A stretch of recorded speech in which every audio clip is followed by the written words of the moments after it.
A suitcase hit the front porch and burst open, clothes scattered across wet concrete, a yellow blouse, a cardigan with pearl buttons, a pair of orthopedic shoes that landed sole up in a puddle near the steps.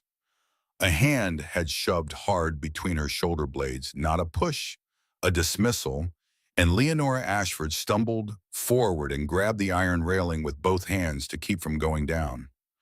Behind her, the front door slammed shut. A deadbolt turned, then a chain slid into place. She stood there in a house coat and thin-soled slippers, breathing hard through her nose, staring at a door that used to be hers to walk through without knocking. Two crumpled dollar bills sat in her palm. She didn't remember putting them there. They must have been in her pocket from the last time she'd walked to the corner store. Change from a loaf of bread. That was everything she had on this earth. No phone, no wallet, no keys. Not a bag with her medication. Not a photograph. Not a single thing that said she had ever existed beyond this porch. She looked at the door for a full minute. Not one person on that street looked twice. A car pulled into the driveway across the road. The driver, a man in a gray fleece, glanced at her, looked away, and went inside. A woman walking a terrier crossed to the other side of the block. A kid on a bicycle rode past without slowing. Nora bent down and picked up what she could reach. The yellow blouse, the cardigan, a pair of wool socks. She pressed them into the broken suitcase and held the latch together with her left hand because it no longer caught. Then she walked down the porch steps and turned left and kept walking. No plan, no destination. One foot in front of the other down a suburban street in central Ohio on a Tuesday afternoon in late October. The sky was the color of old dishwater. The trees had already dropped most of their leaves. Her name was Leonora Ashford. People who loved her called her Nora. She was 72 years old. She had raised 3 children, buried a husband, survived a foreclosure, and spent 8 years making herself as small and quiet as possible inside someone else's house. And she did not cry. That is the first thing you need to understand about this woman. Crying had been trained out of her a long time ago. Not by cruelty exactly, by repetition, by the steady accumulation of moments where crying changed nothing and silence cost less. She had learned early that the world moved faster and easier when she took up less space inside it. She had spent a lifetime perfecting that particular skill.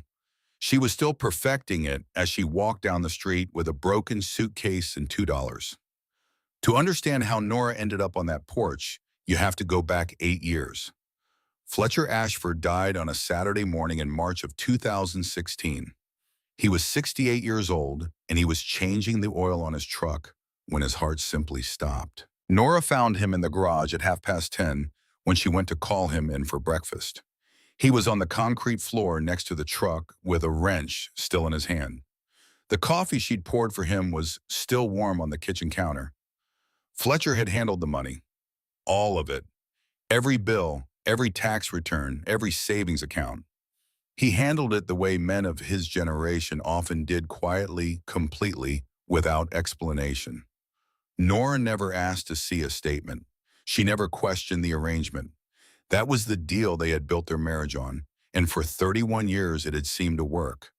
After the funeral, it stopped working. It took 6 weeks for the full picture to emerge, and it emerged the way bad news always does, in pieces, each one worse than the last. The first letter came from the mortgage company, then a second letter from a different mortgage company. There was a second mortgage on the house that Nora had never known existed. Then came the credit card statements. 4 cards in Fletcher's name, carrying balances that suggested years of minimum payments and accumulating interest. Then a letter from the IRS about back taxes. Nora sat at the kitchen table with all of it spread in front of her and tried to understand what she was reading. She was not a stupid woman. She had run a household for decades and raised 3 children largely on her own, while Fletcher worked double shifts at the manufacturing plant. But she had never seen these numbers before. She had never been shown this version of their life.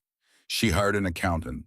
The accountant took 3 days and then sat across from her with an expression that told her everything before he opened his mouth. Fletcher had not been hiding money from her. He had been hiding the absence of money. The second mortgage had been taken out 11 years earlier to cover a period when the plant had cut hours. The credit cards had filled gaps, then gaps in the gaps. But there was one more layer underneath all of it, and this was the layer that explained why Garrett had stood at the coffee maker with his back turned and his hands in his pockets and said nothing. 7 years before Fletcher died, Garrett had come to his father with a business idea, a logistics venture, a partnership with a college friend, something that had seemed solid on paper. Fletcher had believed in his son the way fathers do, and he had co-signed a loan he never told Nora about. The venture failed within 18 months. The debt transferred back to Fletcher. And for 7 years, Fletcher had carried it quietly rather than tell his son the weight of what his silence had cost. Garrett knew. He had known since the day his father called him and said the venture had collapsed and he would handle it. He had let his father handle it. He had watched his mother lose the house and the car and the furniture and move into his spare room, and he had stood at that coffee maker every morning for 8 years with the knowledge of what his silence had helped create, and he had said nothing. That was why he could not turn around. That was why he never defended her. The bank took the house in September of 2016. The truck followed. Then the furniture there couldn't fit into storage. Nora walked out of the foreclosure with 2 suitcases and a box of photo albums, and the understanding that the life she had believed she was living had been in some significant ways a fiction maintained by a man who loved her too much to tell her the truth. She did not say this out loud to anyone. She just carried it. Her son Garrett called the day after the foreclosure was finalized. He said there was a spare room. He said it like it was the simplest thing in the world because to him it probably was. His mother needed a place. He had a place. The problem had a solution. What he did not say and what Nora did not yet know was that the spare room was also a form of penance. And penance paid in silence looks identical to generosity from the outside. Nora accepted because she had no other choice, and she understood the difference between those two things. The house was a colonial in a subdivision outside Columbus. 4 bedrooms, 2.5 baths, a finished basement that Garrett used as a home office, in a backyard with a gas grill that got covered with a tarp every November. It was a fine house, a comfortable house. Nora moved into the spare room on the second floor at the end of October 2016 and told herself it was temporary. Temporary lasted 8 years. In the beginning, it worked. Nora cooked, she cleaned, she did the laundry and kept the kitchen organized and picked up her granddaughter June from school 3 afternoons a week. She was useful in the way that a person becomes useful when they understand their position, precisely when they know that warmth must be earned and space must be justified. Garrett was not a bad man.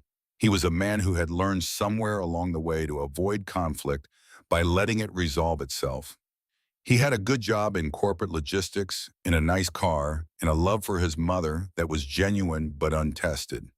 He had never been required to choose between his mother and anything else that mattered to him.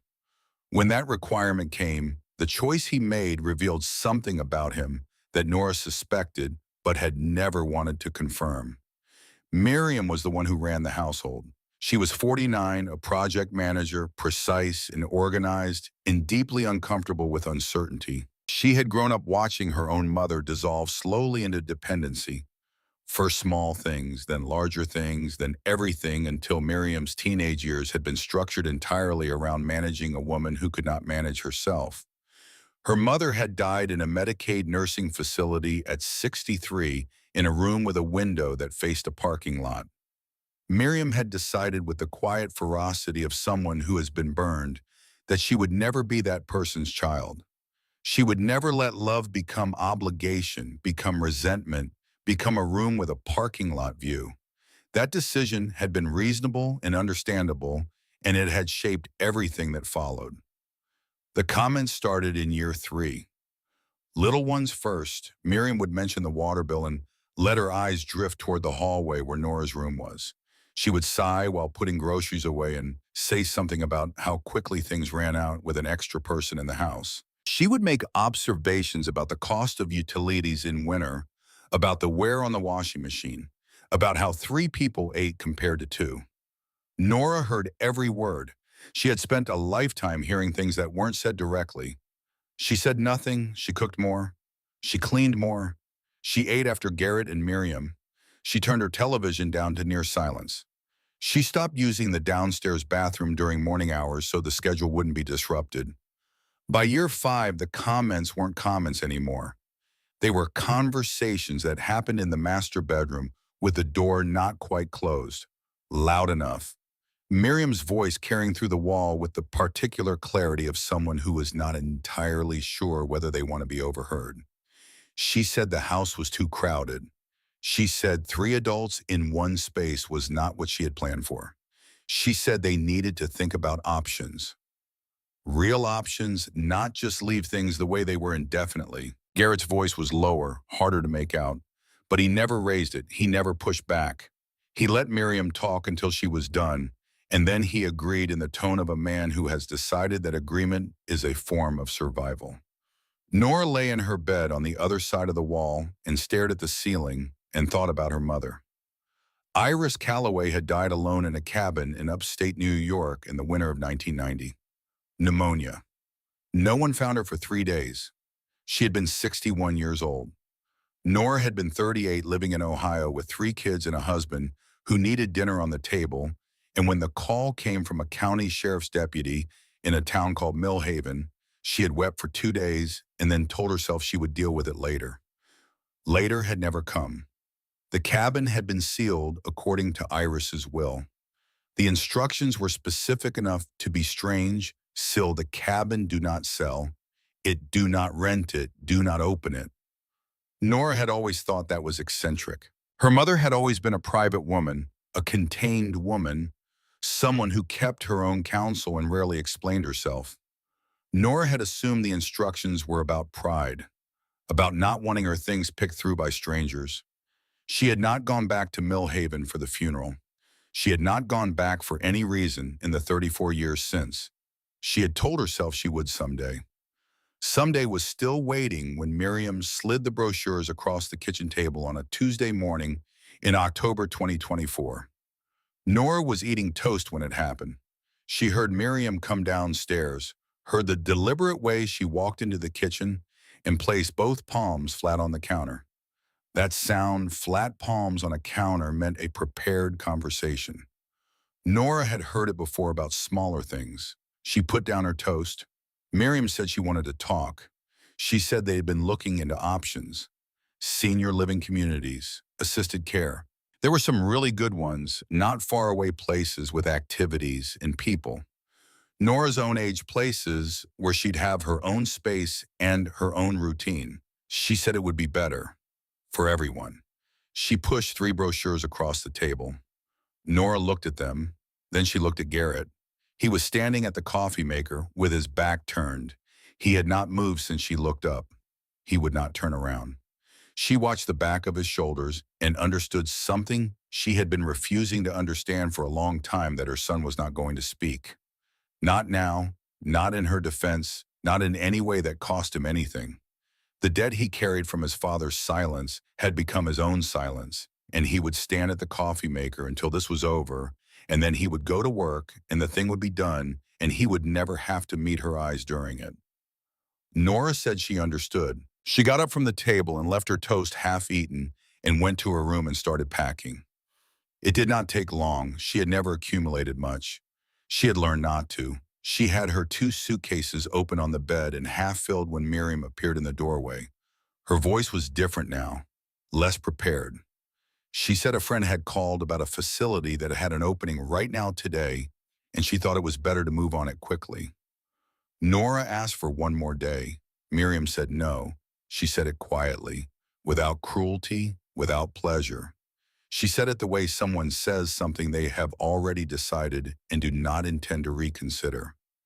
And when Nora did not move quickly enough, when she stood there with a folded sweater in her hands, trying to process what was happening to her, Miriam took the nearest suitcase by the handle, carried it to the porch, and set it down too hard. The latch was old. It gave. The case burst open on the wet concrete. Nora followed her own luggage out the door. The hand between her shoulder blades was not violent. It was efficient. The deadbolt took 2 seconds. The chain made a soft sound like something being finalized. She stood on the porch of her son's house with $2 bills in her housecoat pocket and a broken suitcase at her feet and the cold October air on her face. And somewhere upstairs behind a second-floor window, with the curtain pulled slightly aside, June Ashford stood and watched her grandmother gather her clothes off the wet concrete. The girl was 17 years old. She had heard everything through the heating vent in her bedroom floor, every conversation, every word through the wall for the past 3 years. She watched her grandmother bend down with careful dignity and press the yellow blouse and the pearl button cardigan back into the broken case. June did not come downstairs. She did not open the window. She did not call out. She stood there and watched, and then she let the curtain fall, and that moment would stay with her longer than she knew. 11 blocks to the Greyhound station. The left slipper started losing its soul at block 6. It peeled away from the bottom and folded back, and Nora had to adjust her stride to keep it from coming off entirely. By block 9, it was flapping with each step. She held the broken suitcase closed with her left hand and walked. The bus station was a single room with plastic seats and a route board and a smell of floor cleaner and old coffee. A man behind a scratched plexiglass window looked at her the way people look at something they have decided not to engage with. Nora studied the board. She had grown up in Millhaven, New York. She had left at 18 years old, gotten on a bus very much like the ones parked outside right now, and gone south and west and not looked back. She had built a life that looked fine from the outside. She had married and raised children and kept a home and been a decent person by any measure she could apply. She had not been back to Millhaven in 54 years. A one-way ticket to the nearest stop to Millhaven cost $1.90. Nora slid the 2 bills under the plexiglass. The man pushed back a ticket and a dime. She looked at the dime for a moment and then put it in her pocket next to nothing. She found a seat at the back of the bus with the suitcase between her knees and her hands folded in her lap. The woman next to her fell asleep before they cleared the city limits. A man across the aisle ate a sandwich and looked at his phone. Nobody looked at Nora. She had spent a lifetime not being looked at, and she had almost made her peace with it. 6 hours. No food, no water, no phone to call anyone, even if there had been someone she wanted to call. She watched Ohio flatten and then compress into the rolling hills of western Pennsylvania. The towns grew smaller and further apart. The spaces between them widened into farmland and then forest. By the time the light started going amber in the west, she could smell pine through the cracked window seal and something else underneath it, cold water stone, the particular sharpness of high-elevation air. She had forgotten she remembered that smell. It came back all at once, like a door opened from the other side. The bus stopped at a gas station on a 2-lane state road 3 miles outside Millhaven. The driver announced the stop without looking up. Nora was the only one who got off. She stood in the parking lot with her broken suitcase and looked around. The mountains were exactly where she had left them. That was the thing about mountains they didn't move for. You didn't shift their position based on how long you'd been gone or how much you'd changed. They simply remained, patient, indifferent, permanent in a way that nothing in her life had managed to be. The gas station had a single clerk, a young man with a feed store cap, who looked up when she pushed the door open. She asked if he knew the way to the old Callaway property on the east side of town. He didn't. A woman outside filling her tank overheard. She straightened up and pointed east and gave directions in the careful way of someone who has given them many times. Past the grain elevator, past what used to be the elementary school, down a gravel road that followed the creek. Nora thanked her and started walking. The gravel road was not maintained. It had ruts from rain and places where the creek had crept over the bank and left deposits of silt and small stones across the path. The slipper gave out completely at the 40-minute mark. The sole tore free, and Nora stopped long enough to pull it off and walk on in the sock alone. Her feet found the cold of the ground through the thin wool. At the hour mark, she took the other slipper off too and carried both in her free hand. Her feet were bleeding before she saw the cabin. It appeared past an overgrown field where the road curved a low shape behind a rusted iron gate that had collapsed inward on one side, leaving a gap just wide enough to walk through. The field between the gate and the cabin had gone fully wild goldenrod and thistle, chest-high sumac trees, pushing up along the fence line a volunteer elm that had grown from a crack in the stone wall to a height of 20 feet. But the cabin was still standing. Stone foundation, wooden frame the color of old pewter, a tin roof gone rust brown but intact, no visible holes, no collapsed sections. The porch had 2 steps and a rail that had pulled partly away from the post but was still attached. The windows were shuttered from the inside with plywood, and across the front door, nailed in the pattern, she remembered from the letter of instructions she'd received from a county official in 1990, were 2 lengths of 2x4 lumber crossed in an X, sealed, just like the will had said. Nora pushed through the broken gate. The goldenrod was wet from an earlier rain and it soaked her socks immediately. She pushed through it with her arm across her face and emerged on what had once been a path to the porch. The boards groaned under her weight. She stood at the door and looked at those boards. They had been up there for 34 years. She did not have a hammer. She did not have any tool at all. She stood there on bleeding feet after a 6-hour bus ride with no food and 10 cents to her name, and looked at the boards her dead mother had put there before she died. Then she went back to the gate. The iron railing that had collapsed inward had come free of one of its anchor posts. The anchor post itself was still in the ground, but the railing section was loose, a 4-foot length of rusted iron with a flanged end. She worked it back and forth until it pulled fully free. She went back to the door and worked the flanged end into the gap between the first board and the door frame. It took 20 minutes. The nails were old, but they were set deep and the wood around them had dried and hardened over 3 decades of freeze and thaw. Nora's palms blistered and then split. Blood ran down the iron railing and onto the porch boards. She worked each nail loose in sequence, prying evenly from both sides so the wood didn't split. She worked until the boards came free. Both of them. The door behind them was unlocked. She put her hand on the knob and turned it, and the door swung inward on hinges that moved without sound, as if they had been oiled recently, as if someone had tended to them. The darkness inside was soft and dry, no mildew, no animal smell, no rot. Nora stood in the doorway of her dead mother's cabin and breathed. The air was cool and still, like the inside of a kept promise. She stepped in. The furniture was covered in white sheets, 6 or 7 pieces arranged exactly as she remembered from childhood. She reached out and pulled the nearest one free. Underneath a wooden armchair with curved arms and a rush seat. No rot, no mildew. She ran her palm along the arm and felt the smoothness of old wood that had been waxed before it was covered. She pulled another sheet. The kitchen table, polished maple intact, the surface still carrying the faint sheen of wax applied by someone who expected it to be used again someday. She moved through the cabin slowly.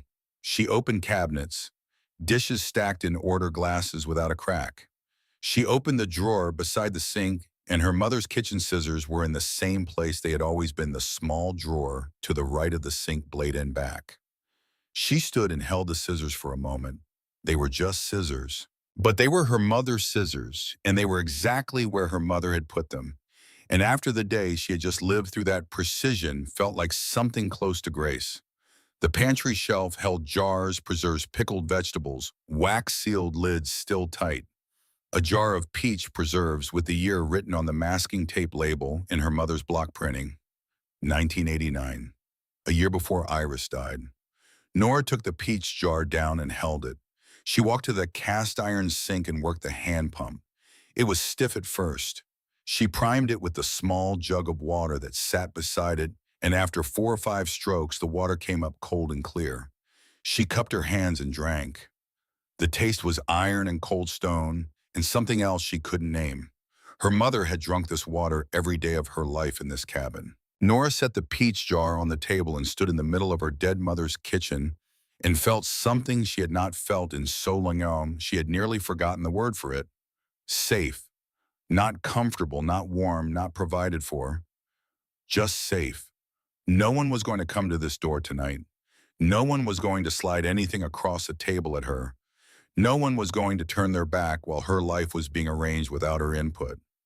She found blankets in a cedar chest at the foot of the single bed.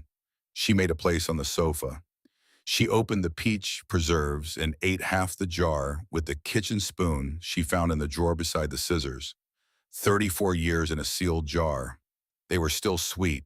She lay down and pulled the blanket to her chin and closed her eyes. Her feet had stopped bleeding. The cabin was cold, but not unbearably cold. She could hear the creak somewhere east of the cabin, just audible through the walls, steady and low. She did not dream. Her body had finally decided it was somewhere it could trust, and it did what bodies do when that happens, it let go. Sleep came down like a curtain, complete and quiet and without interruption. Outside, the October night settled over the mountains. She woke before the sun was fully up. The cabin was gray-lit and cold, the kind of cold that settles into stone foundations overnight and holds there until well past noon. Nora lay still for a moment under the blanket, looking at the ceiling. Exposed beams, old-growth pine, no sagging, no water stains. She listened to the creek. It was still there, still steady, the same note it had always held. She sat up slowly. Her feet had dried overnight. The cuts from the gravel road had crusted over. She found her mother's rubber boots beside the back door and wore them with 2 pairs of wool socks from the cedar chest.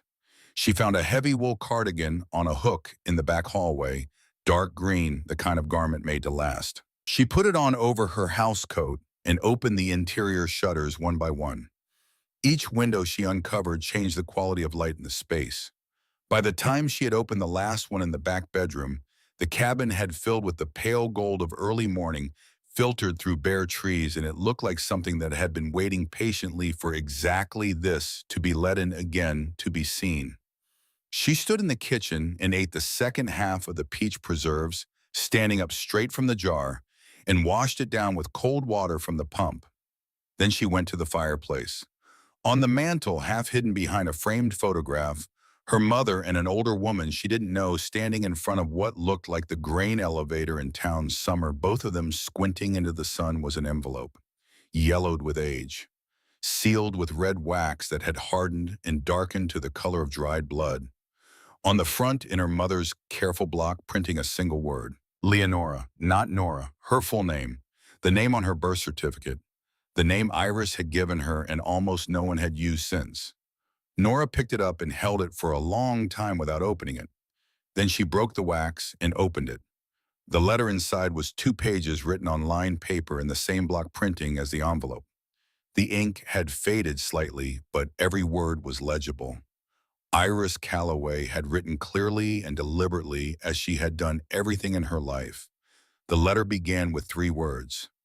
I knew you'd come, not if you come.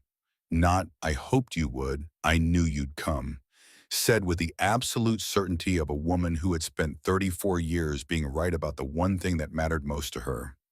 The letter did not begin with apologies or explanations. It began with instructions delivered in the same practical voice Iris had used to teach Nora how to prime a water pump and put up preserves and read a deed. Go to the cellar. The combination is your birthday, month, day, year. Open the door. Everything you need is below. And then one more line before the instructions continued on page 2. The lock will open on the first try. I made sure of it. Nora read that line twice, then a third time. She thought about her mother in the last years of her life, alone in this cabin, 60 years old, going down into that cellar and turning that dial over and over, checking and rechecking, making sure the combination held, making sure the mechanism was clean and the numbers aligned perfectly, making sure that when her daughter finally came, not If when the lock would open on the first try because her daughter would be coming from somewhere difficult and she would not need one more thing to resist her. Nora pressed her hand flat against the letter and stood very still. Then she went to find the cellar. She found the hatch in the pantry under a braided rag rug she remembered from childhood. Her mother had made it from strips of worn-out clothing and an old house dress, a pair of work trousers, a flannel shirt that had belonged to someone whose name Nora had never known. The colors had faded, but the weave was still tight. She rolled it back, and there was the hatch, flush to the floor, iron rings set into the wood, a brass padlock through the hasp, old but solid. Nora knelt on the cold floor. Her birthday, October 14th, 1952. She set the dial. 14:52. The lock opened. First try. She pulled the hatch up. A smell came up from below earth cedar, something cool and mineral like stone and shadow. She found the wooden stairs with her foot and descended slowly, one hand on the wall, into the dark. There was a pull string light at the bottom. When she pulled it, a single bare bulb came on and showed her the room. It was not large, perhaps 8 feet by 10, but every inch of wall space was used. Shelves ran floor to ceiling on 3 sides, and on those shelves, organized with a precision that belonged in a professional archive, were boxes, manila folders, leather binders, cardboard storage boxes sealed with packing tape that had yellowed but held firm. And on every box in Iris Calloway's block print handwriting, a label: land, legal, personal, each word in capital letters, each box numbered within its category. Nora stood at the bottom of the stairs in her dead mother's rubber boots and looked at what Iris had built down here, and she understood before she opened a single box that this had taken years. This had taken discipline and patience and a kind of long-range thinking that most people never manage. Her mother had built a law office under her kitchen floor. Nora took the first box off the shelf, the one labeled land. She brought it upstairs to the kitchen table and opened it in the morning light. Inside were deeds, property deeds, each one in a protective sleeve, each one notarized and dated and stamped with the county clerk's seal. She laid them out one by one. The cabin and its immediate quarter-acre plot, a field to the north, 14 acres, a section of forest to the west, 21 acres, creek frontage along the entire eastern boundary, 7 acres, total 42 acres, all contiguous, all in the name of Iris Calloway, legally recorded at the Millhaven County Clerk's office. Nora looked at the tax receipts filed in the same box. Annual, every year, going back to 1972, paid in full each time from an account at a bank in Albany, New York. She turned to the most recent receipt, filed 8 months ago, paid through 2027. Someone had been making those payments, quietly, faithfully. For decades after Iris was dead and the cabin was sealed, and the world had moved on and forgotten this piece of land existed, she put the land box to one side and reached for trust. The trust box held bank statements going back to 1971. A trust account opened at an Albany bank in November of that year with an initial deposit of $5,000. Monthly contributions after that, small at first $25, $50, increasing over time, $200 a month through the 1980s, $500 a month through the 1990s, $1,000 a month after 2000, interest compounding, dividends reinvesting, the balance growing the way balances grow when no one touches them for decades. The most recent statement had been printed 6 months ago and mailed to the office of Hewitt and Associates Attorneys at Law, Millhaven, New York. Current balance $412,000. Nora set the statement down on the table. She picked it up again and read the number a second time, then a third time. Yesterday, she had been eating toast at her son's kitchen table. 24 hours ago, she had been standing on a porch with 2 crumpled bills and nowhere on earth to go. This morning, she had been walking on a gravel road with bleeding feet. And underneath her mother's kitchen floor, in a room that smelled like cedar and cold stone, sealed behind a combination lock keyed to her birthday, was $412,000. She pressed her knuckles against the table and made herself breathe normally. Then she reached for the third box, the small one on the bottom shelf, wrapped in a piece of green wool cloth and tied with kitchen twine. No label. She set it on the table and unwrapped it. Inside, in a protective plastic sleeve that had been sealed at the edges with packing tape, was a document, a birth certificate, Nora's birth certificate, but not the one she had grown up with. Not the one she had used for her passport, for her marriage license, for every official form she had filled out in 72 years. This one had been issued by a different county office, and the line that read "Father" was different. On the certificate, she had always known that line read Harold Calloway. On this one, it read Thomas Aldridge. Nora set the document down on the table. She stepped back from it. One step, then another. She stood with her back against the kitchen counter and looked at it from across the room the way you look at something that might be dangerous. Thomas Aldridge. She knew that name. Anyone who had grown up in Mill Haven knew that name. The Aldridges had owned the largest dairy operation in the county for 3 generations. They had built the public library on Main Street. The bronze plaque above the entrance read Aldridge Library, donated 1958. They had funded the volunteer fire department's first proper station. Thomas Aldridge had been the patriarch of all the old money church every Sunday, the kind of man whose opinion could get a road paved or a loan approved. He had died in 1992. His obituary had run on the front page of 3 regional newspapers. Harold Calloway had been a factory worker who drank too much and broke things when he was angry and walked out of their lives when Nora was 7 years old in 1959 without a forwarding address or a word of explanation. He had been a ghost after that, not present enough to be a father, not gone enough to stop shaping everything. Nora had spent 65 years believing she was his daughter. She went back to the table and picked up the letter. Page 2. Her mother's handwriting was steady and clear. No hesitation in the strokes. Iris Calloway had written this the same way she had written everything, directly, without decoration, without asking forgiveness for the facts. Thomas and I were together for 2 years before you were born. He was already married. He had a family, a name, a position in this town that he was not willing to risk. When I told him I was pregnant, he offered to pay me to go away quietly. I said no. He offered to take you and raise you as his own inside his family under his name. I said no to that too. I was not going to let my daughter grow up as somebody's secret inside somebody else's house.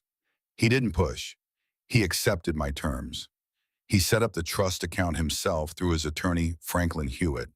He purchased the surrounding land and put it in my name. He said it was for you for when the time came.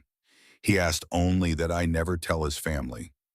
I married Harold Calloway 6 months before you were born because I needed a name on a certificate and Harold needed someone to cook his meals. When he left, I was relieved. I want you to understand that. His leaving was not a wound, it was a resolution.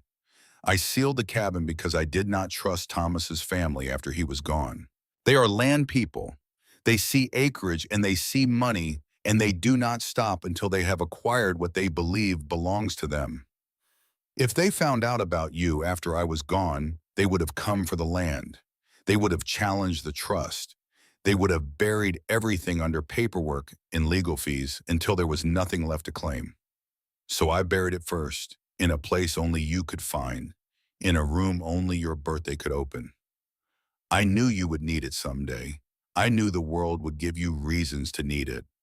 I am sorry I could not give it to you sooner or in a better way, or while I was still here to explain. Come home, Leonora, it was always yours. Nora read the letter through twice. Then she set it down carefully and went to the window and looked out at the field behind the cabin, where the goldenrod was bent with the weight of morning dew, and she thought about Harold Calloway. She thought about the way he used to sit at the kitchen table with a glass he refilled too many times and find fault with things, the way a room changed temperature when he was in it, the way she had learned very young to make herself invisible when his mood was heading in a particular direction. She thought about the 7 years she had spent in his orbit learning to be careful and quiet and small, and the 65 years after that when she had carried those lessons without ever questioning where they came from or whether they were hers to keep. She had been a woman who asked permission to exist in rooms that should have been hers by right. She had been a woman who ate after others spoke, after others waited until the room had decided she was allowed to contribute. She had been that woman because of a man who was not her father. She stood at the window for a long time. Then she went back to the shelf for the fourth box. The fourth box was different from the others. No neat label, just a collection of envelopes, correspondence going back 15 years, all addressed to the estate of Iris Calloway. She pulled the first envelope and read the letter inside. A real estate inquiry, polite professional expressing interest in acquiring the Calloway parcel. The second letter was similar. A year later, slightly more specific about price. By the seventh letter, the language had changed.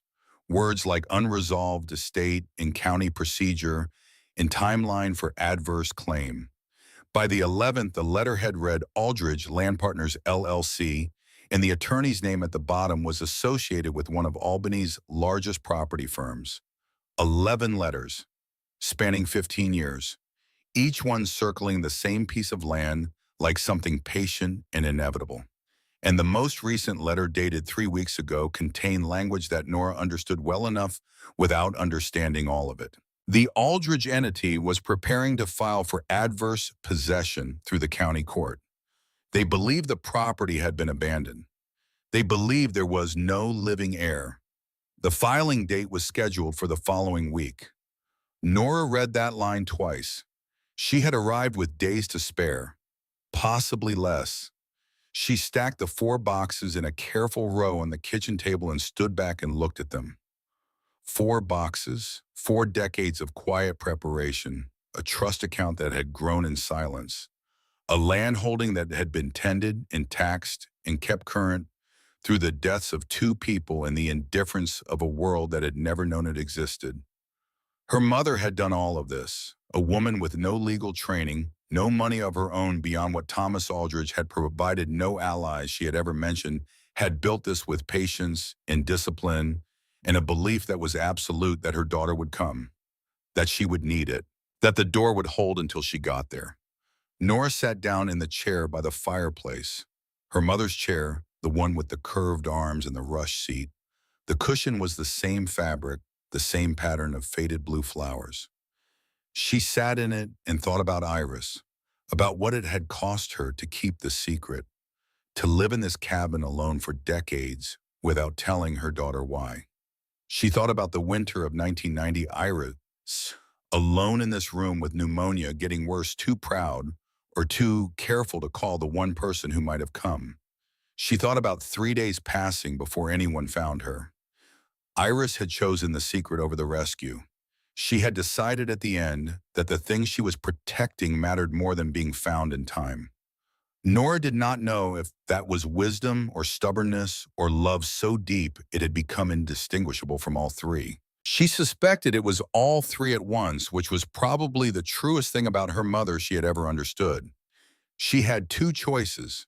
She could take the money and the land quietly, establish the trust disbursement, sell the acreage privately, and disappear into a comfortable retirement somewhere no one would look for her.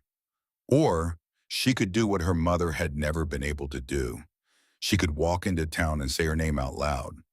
She sat in Iris's chair until the light shifted and the cabin warmed slightly around her, and the decisions settled into her chest the way decisions do when they stop being decisions and become simply what you are going to do. She was not going to disappear. She had been disappearing her whole life. She had been Harold Calloway's invisible daughter, and Fletcher Ashford's uninformed wife, and Garrett's convenient mother, and Miriam's inconvenient problem, and she had taken up less and less space at each station until she had arrived at a porch in Ohio with $2 and a broken suitcase. That was as small as she was going to get. She stood up from the chair. She found Iris's work boots by the back door, real ones, leather ankle height, stiff with age but sound. She put on 3 pairs of wool socks and worked her feet in. She collected the 4 boxes from the kitchen table and put them in a canvas bag she found on a hook in the back hallway. She looked at the letter one more time. Both pages. Her mother's block print on faded lined paper. Come home, Leonora. It was always yours. She folded it carefully and put it in the pocket of the green cardigan against her ribs. Then she walked out the front door and started toward town. For the first time in 8 years, she was walking towards something instead of away from it. The law office of Hewitt and Associates occupied a converted Victorian house on the main street of Mill Haven, 3 blocks east of the grain elevator, and 2 blocks from the library that bore the Aldridge name above its entrance in bronze letters. Nora stood on the sidewalk and looked at that plaque before she went inside. Aldridge Library, donated 1958. Thomas Aldridge had donated a library to this town 6 years after his daughter was born, and 4 years after he had set up a trust account to ensure that daughter would never be destitute. He had done both things quietly and without anyone connecting them. She turned and went inside. The front room held 2 chairs and a reception desk. A door at the back was open. Through it, she could see a man at a desk, jacket on despite the indoor warmth, reading something in a manila folder with the focused attention of someone who reads carefully for a living. Nora knocked on the open door. The man looked up. He was somewhere in his mid-50s, gray at the temples, and in the close-cut beard he wore, with the kind of face that had been weathered by decades of other people's difficult circumstances into something steady and unshockable. He looked at Nora housecoat visible below the green cardigan, leather work boots, lace-tight canvas bag hanging from one arm, and his expression did not change. She said her name. She said it fully, both names, the way her mother had written it on the envelope. Leonora Ashford, born October 14th, 1952, daughter of Iris Calloway of Mill Haven, New York.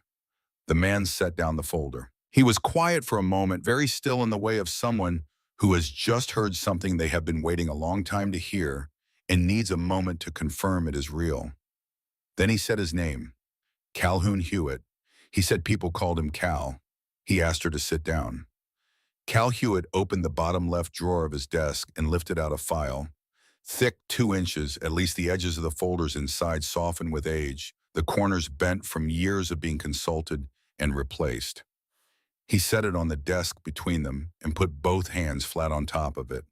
His father, he said, Franklin Hewitt, had been Iris Calloway's attorney for 38 years, had helped Thomas Aldridge set up the trust in 1971, had paid the property taxes every year since from the trust account per Iris's standing instruction, continued after Iris's death per the terms of the will, had kept this file current and complete, and had told Cal before he died in 2012 that someone would come for it. He didn't know when Cal said, he just said, be ready.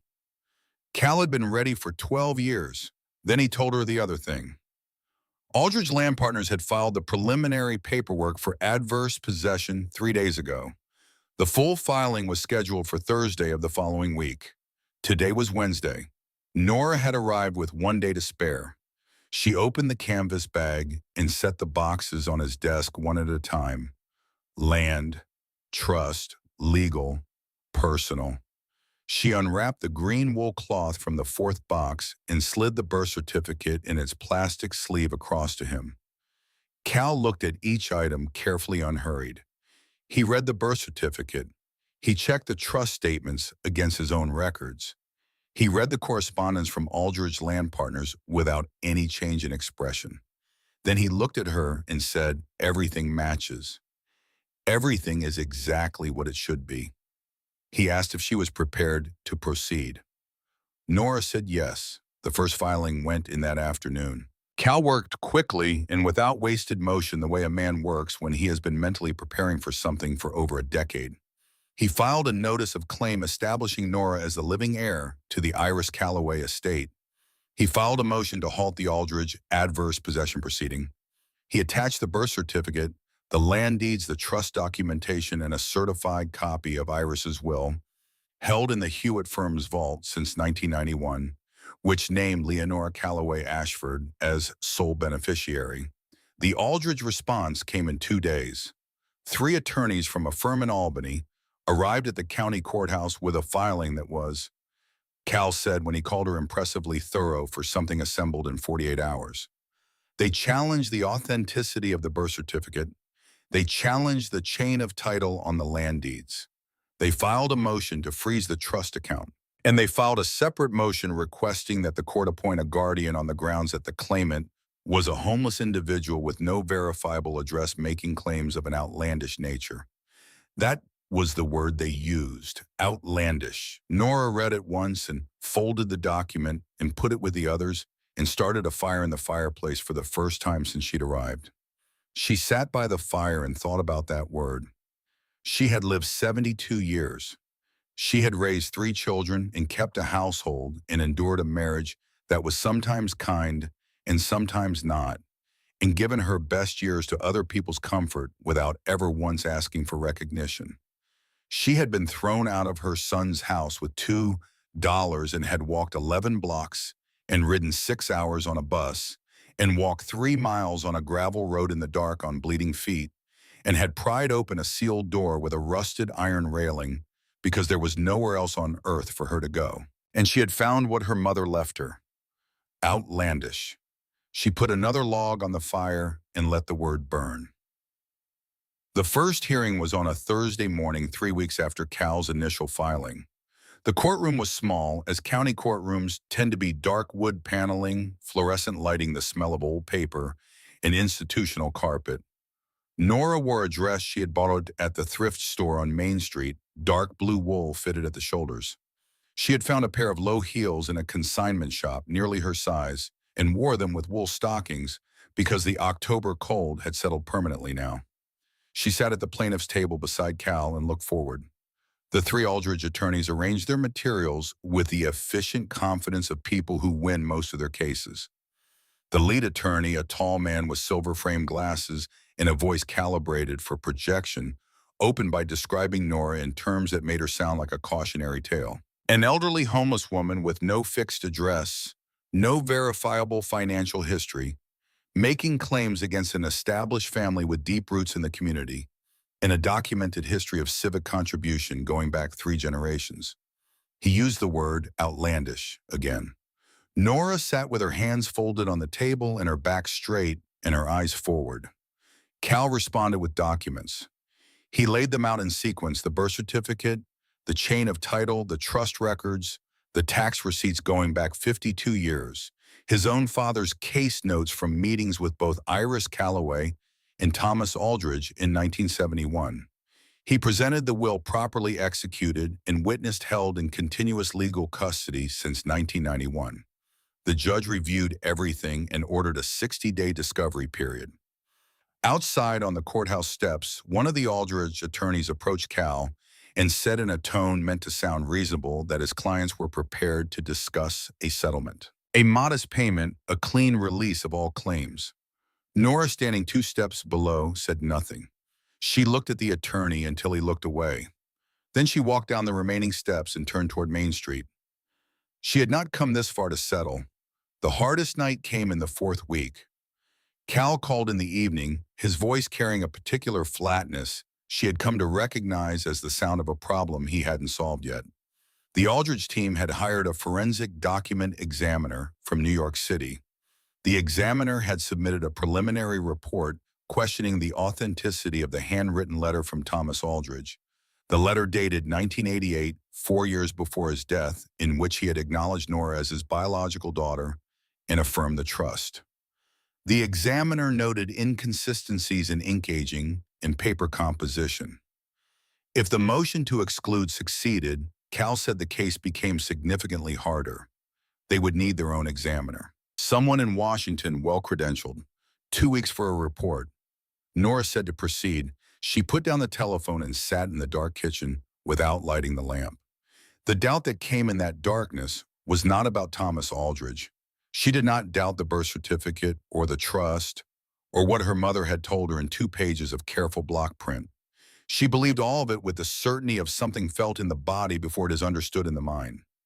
What she doubted was whether believing something was enough, whether the truth as her mother had assembled it was strong enough to hold against the weight of money and lawyers and 3 generations of community standing.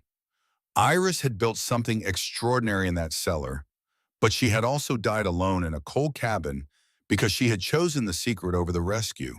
She had been right about some things, and she had paid a very high price for being right.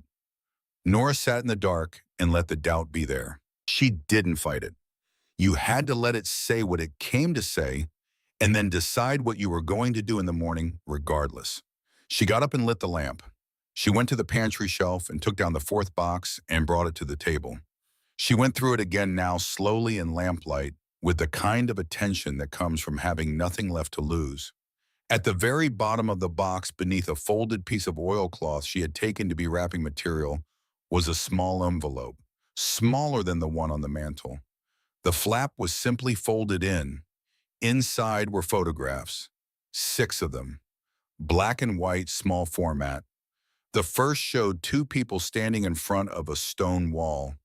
A woman, young and dark-haired, with Iris's particular way of standing weight, even on both feet, shoulders back, looking at the camera, as if she had decided to let it take her picture, but was not going to perform for it. And a man beside her, taller in a work shirt, with the sleeves rolled to the elbows. The third photograph showed just the woman standing in front of the south wall of the cabin, the stone foundation visible. Iris in the summer, leaning against the wall with her arms crossed and her face turned slightly to the side and unmistakably pregnant. The remaining photographs showed the same 2 people on different days in and around the cabin and the surrounding land. In the 6th one, they were standing at the edge of the creek with the mountains behind them and the light coming in low and long from the west. On the back of the 6th photograph, in a rounder, more cursive hand than Iris's block print, were 6 words and a date. T&I, August 1950, our daughter.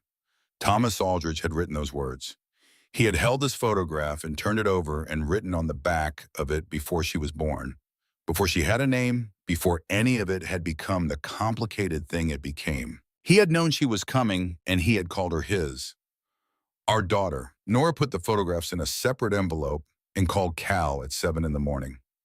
The document examiner Cal brought in from Washington was a woman named Dr. Patricia Voss, small and unhurried, who spent 4 hours with a Thomas Aldrich letter and a set of comparison documents from his verified correspondence before she submitted her report.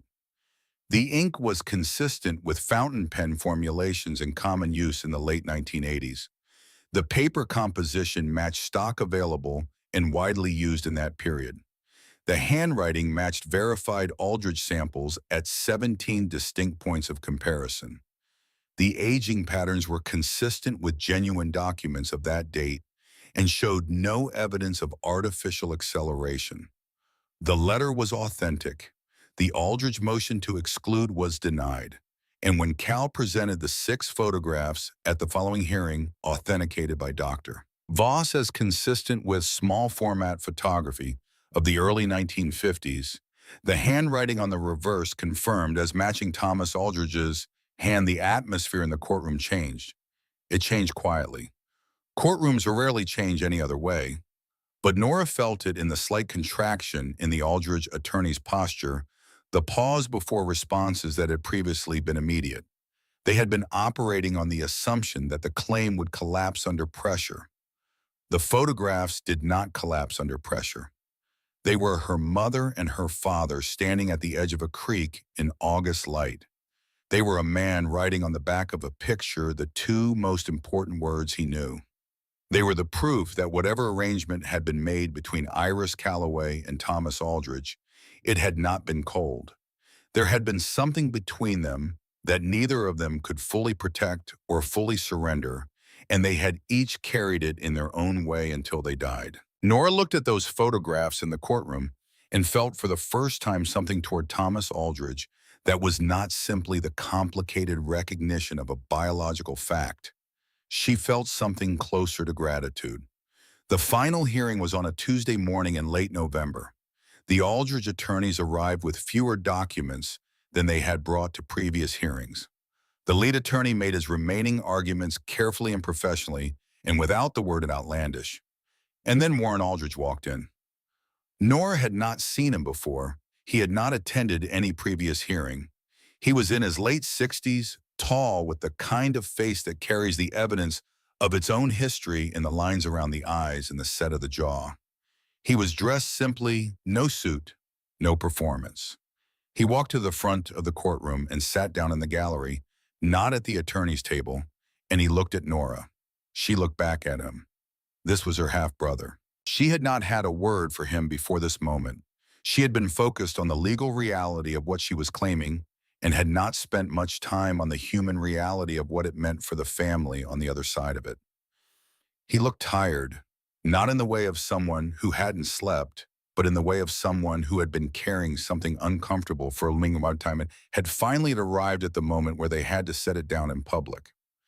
The lead attorney leaned over and exchanged several quiet words with his client. Warren listened, then he nodded once. The lead attorney stood and informed the court that the Aldridge parties were withdrawing all outstanding motions and objections. The judge looked over his glasses and asked for confirmation. The attorney confirmed. Cal, beside Nora, wrote something on his legal pad and slid it to her. 2 words, "It's done." Later in the hallway outside the courtroom, Cal told her what he had overheard. Warren had told his attorney that his father had left him a letter in 1988. A private letter kept in Warren's possession for 36 years, delivered through Franklin Hewitt as a separate document at the time of the trust amendment. In that letter, Thomas Aldridge had told his son the truth about Iris, about Nora, about the land and the trust and the arrangement that was settled and not to be challenged. If she comes, the letter had said, let her be.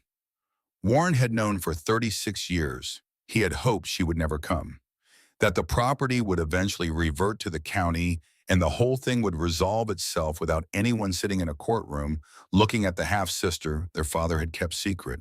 But she had come. And Warren Aldridge, when it was finally in front of him, when he was sitting in that courtroom, looking at a 72-year-old woman in a thrift store dress and his father's borrowed boots, who had crossed everything to claim what was hers, had chosen to honor his father's last instruction. Let her be. The judge issued his ruling. The land was hers. The trust was hers.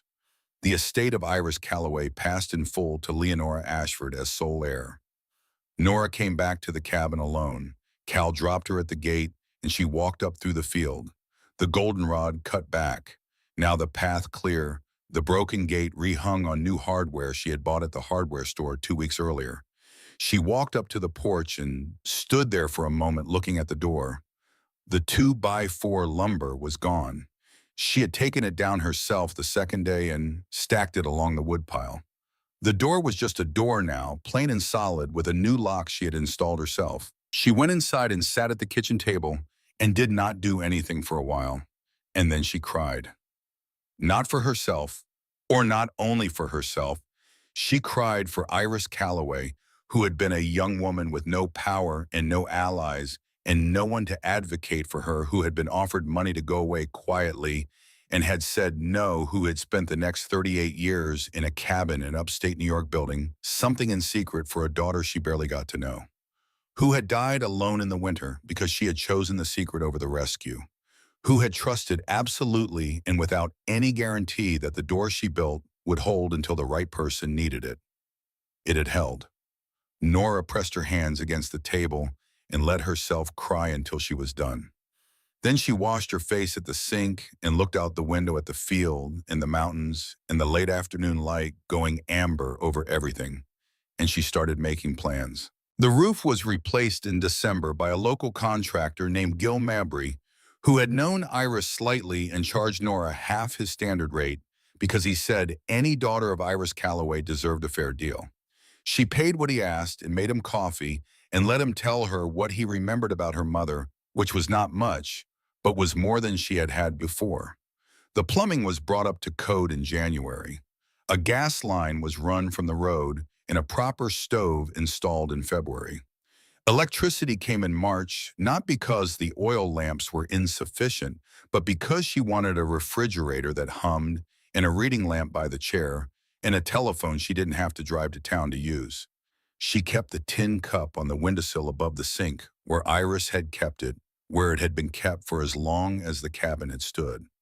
She kept the jars of preserves on the pantry shelf, even the empty ones. She kept Iris's kitchen scissors in the small drawer to the right of the sink blade end back, where they had always been. In April, she leased 20 acres to a farmer named Douglas Pell, who ran cattle on the adjacent property and had been watching the Callaway land go to seed for years. He paid a fair rate and kept his word about the gates. In May, she donated 5 acres at the south end of the property to the town of Mill Haven for a community garden. The town council had been trying to establish one for 6 years and had been unable to secure land at a price they could afford. She attended the dedication in a folding chair in the back row and clapped when the other people clapped and drove home after without speaking to anyone. She kept the remaining land wild. The creek ran through it cold and clear. Deer came through the trees at dusk. Red-tailed hawks worked the thermal columns over the open fields on clear afternoons, circling without effort, held up by something invisible. It was quiet in the way that has nothing to do with silence and everything to do with peace. She called Garrett in June. The call lasted 90 seconds. She told him she was alive. She told him she was well. She told him she was home. He said he was glad.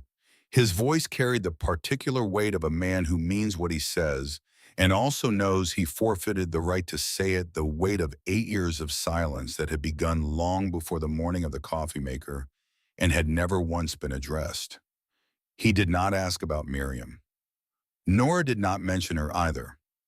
Some things between people reach a point where acknowledgement and forgiveness are two entirely separate roads, and not every road needs to be taken at once. She did not invite him to visit. She did not close the door. She left it where it was, the way you leave something when you have decided it belongs to the other person now. She put down the phone and went out to the garden and picked the first tomatoes of the season. The text from June came on a Thursday evening in July. Simple. 8 words. Grandma, are you okay? I've been thinking about you. Nora held the phone for a moment, sitting on the porch in the long summer light with the mountains going gold behind the tree line. She wrote back, I'm better than okay. Come see for yourself. June drove up on a Saturday 3 weeks later.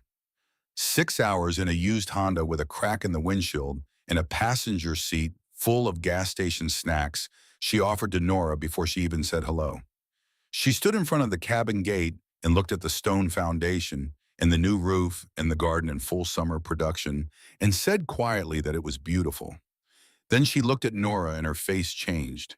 She cried before Nora said anything. She stood at the gate and cried with the particular quality of someone releasing something they have been holding for a long time, not grief exactly, but something made of guilt and relief and the belated understanding of what you did not do when you should have done it. She had stood at a window at 17 years old and watched and let the curtain fall and done nothing, and she had carried that every day since. Nora opened the gate and put her arms around her granddaughter and said nothing because nothing needed to be said about it. She brought her inside. She made lunch from the garden tomatoes, still warm from the vine basil from the pot on the windowsill, bread she had baked that morning in Iris's oven. They sat at the kitchen table and ate, and then Nora told her everything. Iris, Thomas Aldrich, the letter on the mantel, the hatch under the pantry rug, the 4 boxes, the birth certificate, the photographs of 2 people at the edge of a creek in August light, the Albany attorneys and the courtroom, and Warren walking in and looking at her across the room, and then finally letting her be. June listened to every word without interrupting. She asked what Iris had been like. She asked what it felt like to read the birth certificate for the first time.